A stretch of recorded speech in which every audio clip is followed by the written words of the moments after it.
राज्यात पुन्हा एकदा लालपरीची चाक थांबवण्याची शक्यता. एसटी कर्मचाऱ्यांनी दिली संपावर जाण्याचा इशारा. सोलापूर.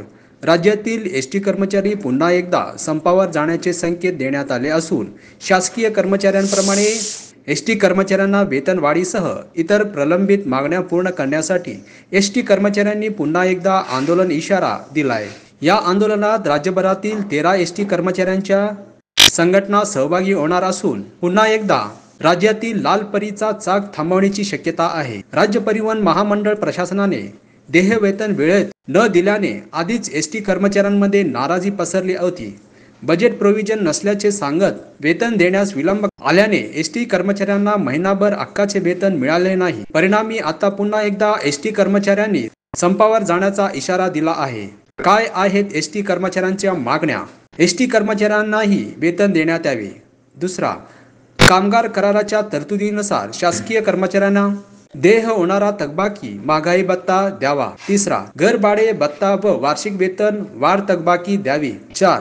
सन 2016 ते 2020 या कालावधीसाठी जाहीर केलेल्या 4,849 कोटी रुपयांमध्ये शिल्लक रक्कम वाटप करण्यात यावी.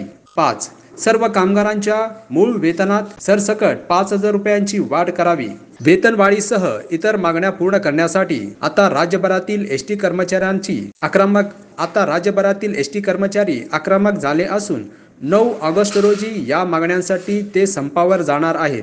या संपात राज्यातील 13 एसटी कर्मचाऱ्यांच्या संघटना सहभागी होणार असल्याचे सांगण्यात येत आहे. दरम्यान वेतन वेळी न दिल्यामुळे राज्यभरातील एसटी कर्मचारी नाराज असून अनेक जिल्ह्यांमध्ये विभागीय कार्यालयाच्या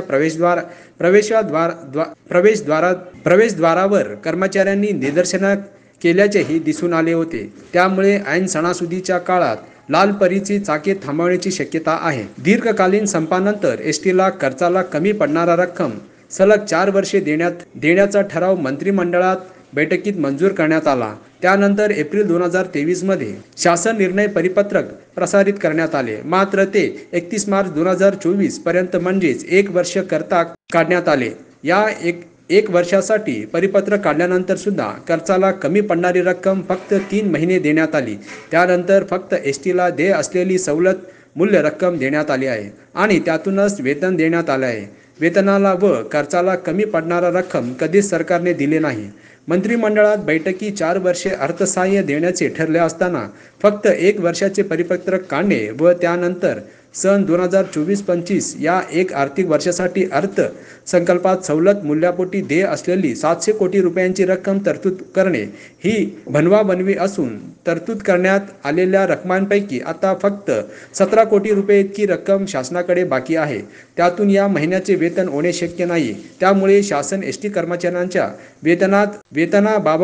वेतनाबाबतीत गंभीर नसल्याचे वारंवार दिसून येत आहे.